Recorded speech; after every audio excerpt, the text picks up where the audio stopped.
ಅಂದ್ರೆ ಈಗ್ಲೂ ಕೂಡ ನೀವ್ ಹೇಳೋ ಪ್ರಕಾರವಾಗಿ ನಿಜಾಮರ ಆಡಳಿತ ಆಗಿರುವುದರಿಂದ ಅಲ್ಲಿ ಉರ್ದು ಭಾಷೆಗೆ ಆದ್ಯತೆ ಇದೆ.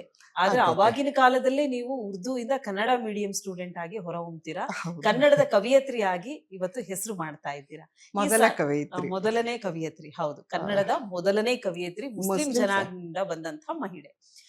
ನಿಮ್ಗೆ ಈ ಸಾಹಿತ್ಯಕ್ಕೆ ಬರ್ಬೇಕು ಅಥವಾ ಸಾಹಿತ್ಯ ಲೋಕದ ಇಂಟ್ರೆಸ್ಟ್ ಹೇಗ್ ಬಂತು ಮೇಡಮ್? ಅಲ್ಲಿ ಏನಿತ್ತು ಅಂದ್ರೆ ಫ್ಯಾಮಿಲಿಯಲ್ಲಿ ಯಾವಾಗಲೂ ಇವತ್ತಿಗೂ ಕೂಡ ಪುರುಷ ಪ್ರಾಧಾನ್ಯತೆ ಇದೆ. ಹ್ಮ್ ನಮ್ಮ ಕುಟುಂಬನೂ ಅಷ್ಟೇ. ನಮ್ಮಮ್ಮ ತುಂಬ ಇನ್ನೋಸೆಂಟ್ ಲೇಡಿ. ಹ್ಮ್ ಹ್ಮ್ ಅಪ್ಪ ಹೆಲ್ತ್ ಡಿಪಾರ್ಟ್ಮೆಂಟಲ್ಲಿ ಕೆಲಸ. ಹ್ಮ್ ನಾವು 5 ಜನ ಹೆಣ್ಮಕ್ಳು, 2 ಗಂಡ್ಮಕ್ಳು. ಅವಾಗ ಫ್ಯಾಮಿಲಿ ಹ್ಮ್ ಪ್ಲ್ಯಾನಿಂಗ್ ಎಲ್ಲ ಇರಲಿಲ್ಲ. ಹ್ಮ್ ಹುಟ್ಟಿದ್ವಿ. ಅಷ್ಟು ಜನರು ನೋಡೋದು. ಒಂದು ಸ್ವಲ್ಪ ಹೊಲ ಇತ್ತು, ಮನೆ ಇತ್ತು, ಹ್ಮ್ ನೌಕರಿ ಇತ್ತು. ಹ್ಮ್ ಇನ್ನೂ ನಾವೆಲ್ಲ ಕೆಲ್ಸಕ್ಕೆ ಸೇರಿರಲಿಲ್ಲ.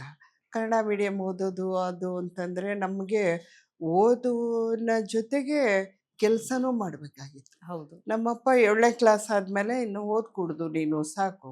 ಹ್ಮ್ ಹ್ಮ್ ಅಲ್ಲೆಲ್ಲ ಈ ಒಣ ಪ್ರದೇಶ ಅಲ್ಲ, ಹ್ಮ್ ಹೌದು. ಅಲ್ಲಿಯ ಮಕ್ಕಳು ಹೆಚ್ಚಾಗಿ ಮಿಲ್ಟ್ರಿಗೆ ಹೋಗ್ತಾರೆ.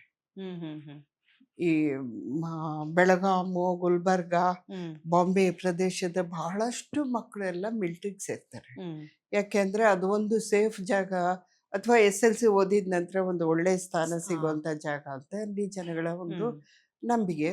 ನಮ್ಮಪ್ಪ ಏನು ಹೇಳೋರು ಅಂದರೆ, SLC ಓದಿದ ತಕ್ಷಣ ನೀನು 7ನೇ ಕಲ್ತಿದೀಯಾ, ಹ್ಮ್ ಗಂಡನ ಪತ್ರ ಓದಕ್ಕೆ ಬರುತ್ತೆ, ಹ್ಮ್ ಅವನಿಗೆ ನಿನಗೆ ಪತ್ರ ಬರೆಯೋಕ್ಕಾಗತ್ತೆ, ಹ್ಮ್ ಅಷ್ಟು ಶಿಕ್ಷಣ ಮಾತ್ರ ಮಹಿಳೆಗೆ ಸಾಕು, ಹಾ ಅದರ ಆಚೆ ಬೇಡ. ಹ್ಮ್ ನಮಗೆ ನೌಕರಿ ಮಾಡಿ ದುಡ್ಡು ತಂದು ಹಾಕಬೇಕಾಗಿಲ್ಲ. ಹೌದು. ಹೆಣ್ಮಕ್ಳ ದುಡಿಮೆ ಅಂತಂದರೆ ಅವಮಾನ ಅಂತ ತಿಳ್ಕೊತಿದ್ರು. ಹ್ಮ್ ನಿಜ. ಅಂಥ ಪರಿಸ್ಥಿತಿಯಲ್ಲಿ ನಾವು ಹ್ಮ್ ಬೆಳೆದ್ವಿ. ಆವಾಗ ಅಪ್ಪ ಬಿಡಿಸಿದ್ರು. ಹ್ಮ್ ಬಿಡಿಸಿದಾಗ ನಾನೇನು ಮಾಡಿದೆ ಅಂದರೆ, ಇಲ್ಲ ನಾನು 1 ವರ್ಷ ಬಿಡಿಸಿದ್ರು 7ನೇ ಕ್ಲಾಸ್ ಆದಮೇಲೆ. ಹ್ಮ್ ಏನು ಮಾಡೋದು, ನಂಗೆ ಕಲಿಬೇಕಂತ ಆಸೆ. ಇವ್ರು ನೋಡಿದರೆ ಹಿಂಗೆ ಹೇಳ್ತಾರೆ, ಏನು ಮಾಡೋದು ಅಂತ ಮೇಷ್ಟ್ರ ಕಡೆಯಿಂದ ಹೇಳಿಸಿದ್ದೆ, ಎಲ್ಲರ ಕಡೆಯಿಂದ ಹ್ಮ್ ಹೇಳಿಸಿದೆ. ನಮ್ಮಪ್ಪ ಹ್ಞೂ ಒಪ್ಪಲೇ ಇಲ್ಲ. ಹ್ಮ್ ಹ್ಮ್ ಹ್ಮ್ ಕೊನೆಗೆ 1 ವರ್ಷ ಆದಮೇಲೆ ನಾನೇ ರೆಬೆಲ್ ಆಗಿಬಿಟ್ಟೆ. ಹ್ಮ್ ಕಳಿಸಿ ಹ್ಮ್ ಅಂತಂದೆ. ಇಲ್ಲ ಕಳಿಸಲ್ಲ, ಹ್ಮ್ ನೀನು, ನಾನು ಫೀಸ್ ಕಟ್ಟಲ್ಲ, ಅದು ಹೆಂಗೆ ಹೋಗ್ತೀಯ ಹ್ಮ್ ಹೋಗೋದು. ಕಟ್ಟದೇ ಇದ್ರೆ ಅಷ್ಟೇ ಹೋಯ್ತು ಅಂತ ಮನೆಗೊಂದು ಮಿಷಿನ್ ಇತ್ತು, ಹ್ಮ್ ಹ್ಮ್ ಹ್ಮ್ ಟೈಲರಿಂಗ್ ಮೆಷೀನು. ಹ್ಮ್ ಅದರಲ್ಲಿ ಜನರ ಬಟ್ಟೆ ಎಲ್ಲ ಹೊಲಿದು ಹ್ಮ್ ನಾನು ಫೀಸಿಗೆ ದುಡ್ಡು ಹೊಂದಿಸ್ಕೊಂಡು ಓದೋಕ್ಕೆ ಶುರು ಮಾಡಿದೆ. ಹ್ಮ್ ಓದೋಕ್ಕೆ ಶುರು ಮಾಡಿದೆ. ಆಮೇಲೆ ಹಳೆ ಪುಸ್ತಕ ಮುಂದಿನವ್ರಿಗೆ ಮಾರೋದು, ಆ ಮುಂದಿನವ್ರ ಪುಸ್ತಕ ಅರ್ಧ ಬೆಲೆಗೆ ತಗೊಳ್ಳೋದು. ಹ್ಮ್ ಹ್ಮ್ ಹ್ಮ್ ಫ್ರೀ ಹ್ಮ್ ಶಿಪ್ಪು, ಸ್ಕಾಲರ್ಶಿಪ್ ಹ್ಮ್ ಬರ್ತಿತ್ತು. ಕ್ಲಾಸಲ್ಲಿ ಜಾಣೆ ಇದ್ದೆ, ಹ್ಮ್ ಎಲ್ಲರೂ ಹ್ಮ್ ಪ್ರೋತ್ಸಾಹ ಕೊಡ್ತಿದ್ರು. ಹ್ಮ್ ಹಾಗಾಗಿ ಆ ಫ್ರೀ ಶಿಪ್ಪು, ಸ್ಕಾಲರ್ಶಿಪ್ಪು ತಗೊಂಡು ಹ್ಮ್ ಟೇಲರಿಂಗ್ ಮಾಡಿ SLC ಓದಿದೆ. ಹ್ಮ್ ಇನ್ನು ಕಾಲೇಜ್ ಹೆಂಗೆ ಹೋಗೋದು, ಹೌದು.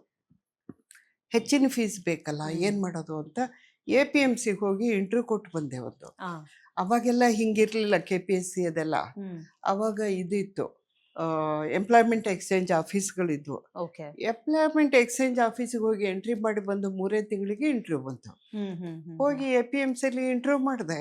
ಹ್ಮ್ ಇಂಟರ್ವ್ಯೂ ಅಟೆಂಡ್ ಮಾಡಿ ಬಂದೆ. ಹ್ಮ್ ಬಂದರೆ ಹ್ಮ್ ಕೆಲಸ ಬರುತ್ತೋ ಬಿಡುತ್ತೋ ಗೊತ್ತಿಲ್ಲ. ಹ್ಮ್ ಬಟ್ ಕೆಲವೇ ವಾರದಲ್ಲೇ ನೋಟಿಸ್ ಬಂತು, ಹ್ಮ್ ಆರ್ಡರ್ ಬಂತು, ಅಪಾಯಿಂಟ್ಮೆಂಟ್ ಆರ್ಡರ್ ಹ್ಮ್ ಹ್ಮ್ ಬಂದು ಕೆಲ್ಸಕ್ಕೆ ಬರ್ರಿ ಅಂತ. ಹ್ಮ್ 3 ದಿವಸ ಅಳ್ತಾ ಕುಂತೆ, ನಾವು ಓದೋದು ಬಿಟ್ಟು ಹೋಗಲ್ಲ ಅಂತ. ಹ್ಮ್ ಆವಾಗ APMCಯಿಂದ ಕಾರ್ ತೊಗೊಂಡು ಕರಿಯಕ್ಕೆ ಬಂದರು.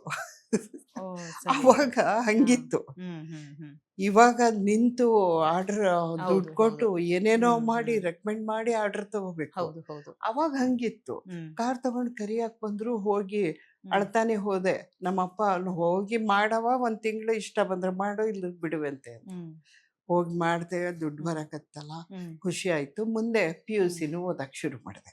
ಹ್ಮ್ ಹ್ಮ್ ಹ್ಮ್ ಡ್ಯೂಟಿ ಮಾಡಿಕೊಂಡು ಬೆಳಿಗ್ಗೆ 7 ಗಂಟೆಗೆ ಅಲ್ಲಿಗೆ ಹೋಗಿ ಕ್ಲಾಸ್ ಅಟೆಂಡ್ ಮಾಡಿ ಹ್ಮ್ 10ವರೆಗೆ ಅಲ್ಲಿಂದ ಆಟೋ ಮಾಡ್ಕೊಂಡು ಹಾಗೆ ಗಂಜ್ ಹ್ಮ್ ಏರಿಯಾನಲ್ಲಿ ಆಫೀಸ್ ಇತ್ತು, ಆ ಹಾ. APMC ಹೋಗ್ತಿದ್ದೆ. ಹ್ಮ್ ಹಂಗೆ ಮಾಡಿ ಶಿಕ್ಷಣ ಪಡೆದದ್ದು ಮೇಡಮ್. ಹ್ಮ್ ಹ್ಮ್ ನಮಗೇನು ಈಸಿಯಾಗಿ ಹ್ಮ್ ಮಗಳು ಜಾಣೆ ಅಂತ ಓದಿಸ್ಲಿಲ್ಲ. ಹ್ಮ್ ಹ್ಮ್ ಹಠದಿಂದ ಓದಿ ಹ್ಮ್ ಫಸ್ಟ್ ಗ್ರ್ಯಾಜುಯೇಟ್ ನಮ್ಮ ಫ್ಯಾಮಿಲಿಯಲ್ಲಿ. ಹ್ಮ್ ಫಸ್ಟ್ ಮಹಿಳಾ ಎಂಪ್ಲಾಯಿ, ಹ್ಮ್ ಸರ್ಕಾರಿ ನೌಕರಕ್ಕೆ ಸೇರಿದ್ದು ಫಸ್ಟ್ ಮಹಿಳೆ. ಹ್ಮ್ ಹ್ಮ್ ಬರಹ ಅಂತೂ ಇಡೀ ಹ್ಮ್ ಜನಾಂಗದಲ್ಲೇ ಕವಿತೆ ಬರೆಯಕ್ಕೆ ಶುರು ಮಾಡಿದ್ದು ಮುಸ್ಲಿಂ ಕಮ್ಯುನಿಟಿಯಿಂದ ಬಂದ ಕನ್ನಡದ ಹ್ಮ್ ಮೊದಲ ಕವಯಿತ್ರಿ ಅದೇ. ಹೌದು.